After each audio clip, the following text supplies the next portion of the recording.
Perhatian, PDKT online akan dimulai beberapa saat lagi. Mari siapkan hati kita untuk memuji dan menyembah Tuhan.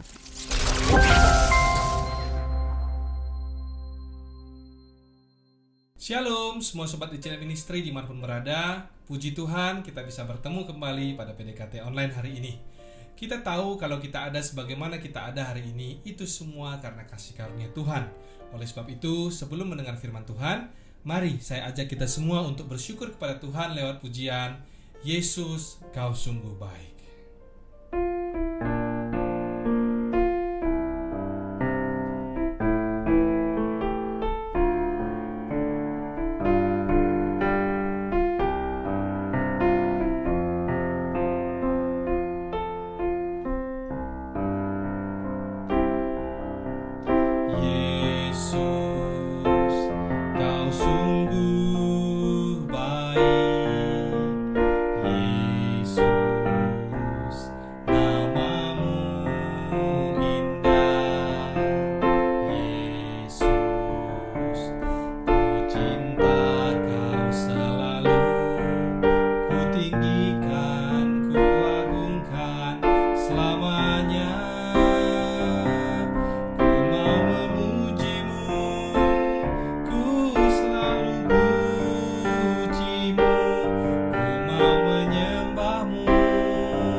Terima kasih Tuhan Yesus yang baik buat penyertaan-Mu Tuhan mulai dari minggu kemarin sampai dengan hari ini Bapa.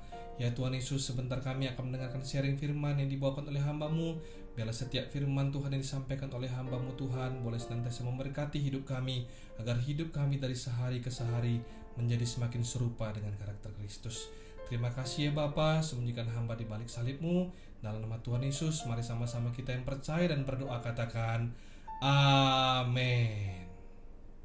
Hari ini, sharing firman yang saya bawakan mengambil judul Teruskanlah berbuat baik selagi ada kesempatan.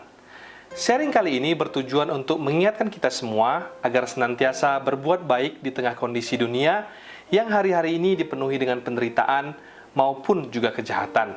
Sekalipun mungkin berbuat baik itu tidaklah mudah untuk dilakukan di zaman ini, namun sebagai orang Kristen haruslah kita ingat bahwa Kristen itu bukanlah hanya sekedar menikmati kebaikan Tuhan saja atau sekedar menyandang status sebagai anak Tuhan saja, namun lebih daripada itu, menjadi orang Kristen harus berbuah atau hidup secara produktif untuk menyatakan kemuliaan Tuhan melalui perbuatan yang konkret.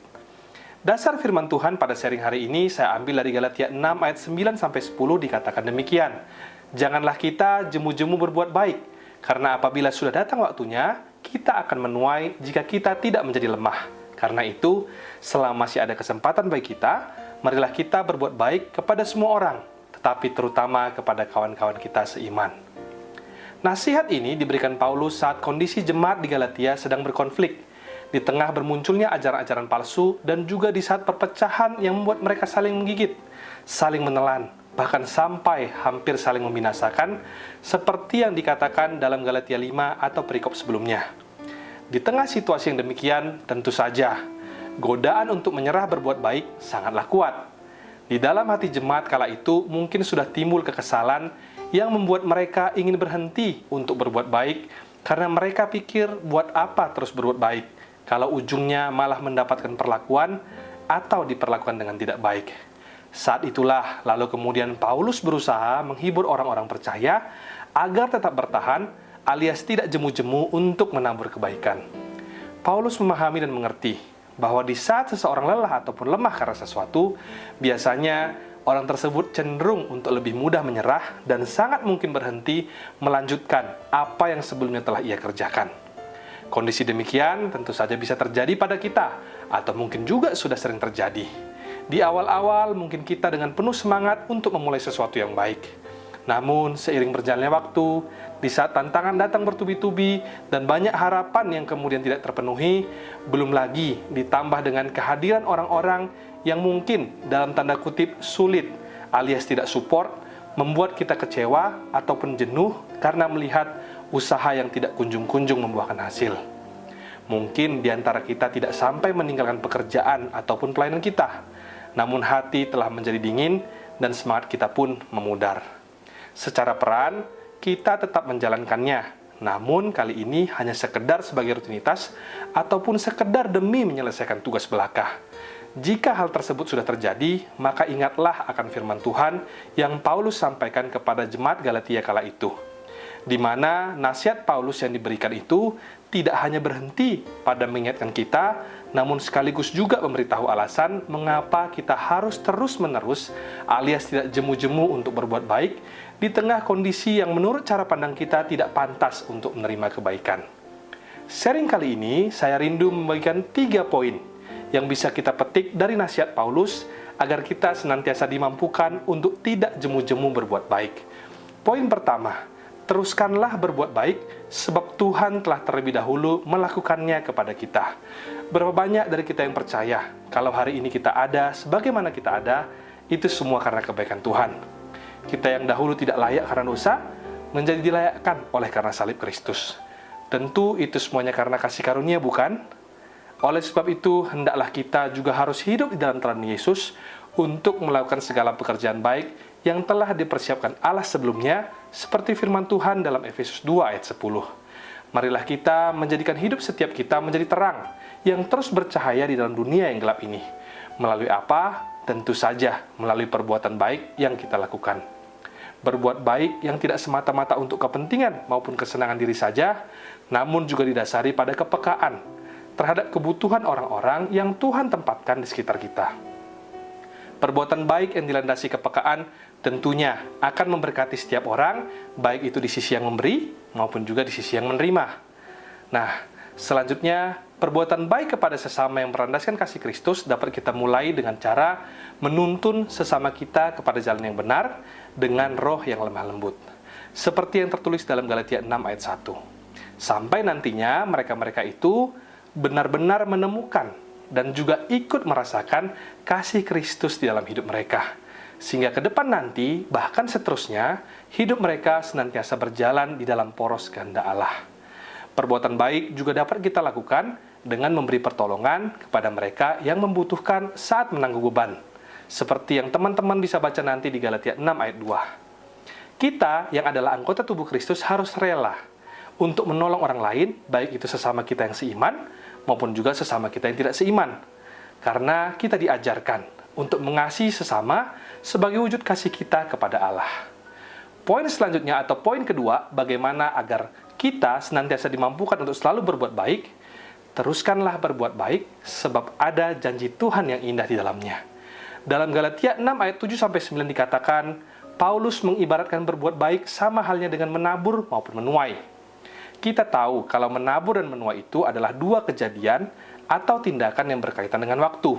Saat ini, mungkin saja kebaikan yang kita tabur belum terlihat menghasilkan. Atau dengan kata lain, berprogres, namun belum menghasilkan buah. Tetaplah percaya, sebab bagi Tuhan, segala perbuatan baik kita pasti diperhitungkan. Bahkan untuk kebaikan yang kita anggap sepele sekalipun, bersama dengan Tuhan bisa memberikan suatu dampak yang besar. Dan di saat inilah tentunya iman dibutuhkan. Jika kita terus bertahan menabur kebaikan, pada akhirnya dan selalu tepat pada waktunya, kita semua pasti akan menuai. Oleh sebab itu, janganlah kita cepat untuk menyerah, sekalipun perbuatan baik kita terlihat kecil ataupun dianggap remeh. Kita juga tidak perlu berkecil hati saat orang lain tidak menghargai kebaikan kita. Tetaplah lakukan dengan sebaik-baiknya apa yang menjadi bagian kita dan serahkan kepada Tuhan untuk segala hasil akhirnya. Poin terakhir sekaligus poin penutup dari sharing hari ini, teruskanlah berbuat baik selama masih ada kesempatan. Dalam Galatia 6 ayat 10, Paulus mengingatkan jemaat di Galatia bahwa peluang untuk berbuat baik itu tidak selalu ada. Sebagai orang Kristen, kita memiliki tujuan untuk memuliakan dan melayani Tuhan, bukan? Dan salah satu cara untuk mewujudkan hal tersebut adalah dengan melakukan perbuatan baik seperti yang Yesus juga ajarkan kepada kita. Kita terkadang lupa bahwa tidak selamanya kita itu kuat, mampu, dan sehat untuk hidup menjadi berkat. Oleh sebab itu, Paulus berkata dalam sebuah kalimat, selama masih ada. Ini menandakan bahwa kesempatan untuk berbuat baik itu pun adalah sebuah anugerah dari Tuhan. Sangat menyedihkan apabila karena kerasnya hati seseorang membuat ia hanya sibuk atau peduli dengan dirinya sendiri saja. Sama sekali tidak lagi punya kepedulian terhadap orang-orang di sekitarnya. Hati yang keras itu biasanya seringkali diisi oleh amarah, kebencian, iri dengki, dan kepahitan. Yang menjadi pertanyaan nantinya adalah bagaimana Tuhan Yesus yang adalah Sang Kasih itu mau memberkati dan berdiam dalam hati seseorang apabila hati orang tersebut sudah dipenuhi dengan kepahitan. Untuk itulah mengapa kita perlu berbuat baik, karena perbuatan baik akan menyegarkan jiwa dan juga melembutkan hati. Dalam ayat 10 tadi tidak lupa Paulus juga menambahkan prioritas kepada kita yang penuh dengan keterbatasan ini saat berbuat baik bagi semua orang. Paulus menambahkan kalimat, tetapi terutama kepada kawan-kawan kita seiman, atau lebih tepatnya kepada anggota keluarga Allah. Hal ini diberitahukan agar kita tidak kewalahan dengan banyaknya kebutuhan. Jangan sampai ketika kita berbuat baik kepada semua orang, lantas kita hanya menyediakan yang tersisa saja, atau sisa-sisanya saja untuk saudara-saudara kita seiman. Dari sharing kali ini, kita bisa mengambil 3 poin. Yang pertama, teruskanlah berbuat baik sebab Tuhan telah terlebih dahulu melakukannya pada kita. Poin kedua, teruskanlah berbuat baik sebab ada janji Tuhan yang indah di dalamnya. Dan poin terakhir, teruskanlah berbuat baik selama masih ada kesempatan. Berbuat baik itu bukanlah sebuah tugas ataupun beban. Kita patut bersyukur, bangga, dan bersuka cita jika hidup kita hari-hari ini dipenuhi dengan perbuatan baik. Sebab hidup dengan berbuat baik itu juga merupakan gaya hidup Tuhan kita, Yesus Kristus. Saya berdoa dan rindu agar kita tidak jemu-jemu untuk berbuat baik selama masih ada waktu dan kesempatan. Sebab setiap perbuatan baik yang didasarkan oleh kasih Kristus tidak hanya sekedar membawa penghiburan maupun pertolongan, namun juga akan menuntun seseorang kepada pertobatan dan juga pemulihan. Demikian sharing hari ini dan Tuhan Yesus memberkati. Sebelum kita menutup perjumpaan kita pada hari ini, mari kita bersama naikkan pujian Bapa Kau Setia.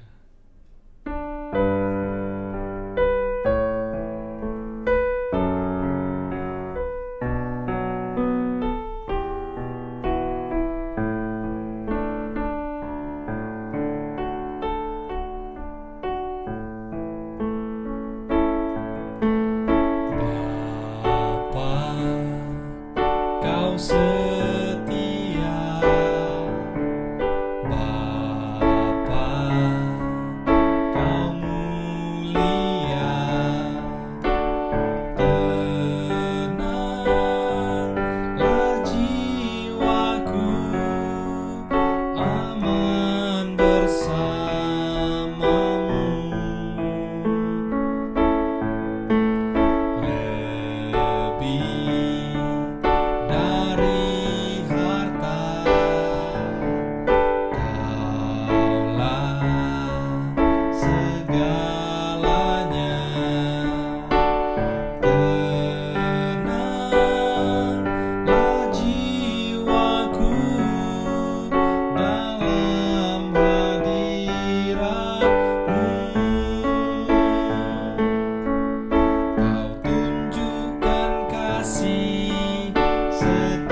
bersatu di dalam doa. Bapa di dalam surga, terima kasih Tuhan buat firman yang disampaikan oleh hamba-Mu, membuat kami semakin menyadari agar kami selalu berbuat baik selagi masih ada waktu dan kesempatan dalam hidup kami. Ya Tuhan Yesus, kami mau berdoa juga buat saudara, kerabat maupun teman kami yang hari-hari ini berada dalam pergumulan. Biarlah kiranya Tuhan Yesus memberikan solusi kepada mereka atas pergumulan mereka, tepat dan indah pada waktunya. Terima kasih ya Tuhan Yesus, sebentar kami mau angkat tangan kami bersama untuk menerima berkat daripada Tuhan. Terimalah kiranya berkat dari Allah Bapa, cinta kasih Tuhan Yesus Kristus, penyertaan Allah Roh Kudus akan menyertai hidupmu mulai hari ini, bahkan sampai kali yang kedua Tuhan Yesus datang menjemput kita, namamu tercatat di dalam kitab kehidupan. Di dalam nama Tuhan Yesus yang percaya dan diberkati, katakan bersama, amin, amin, amin. Tuhan Yesus memberkati, shalom dan sampai jumpa.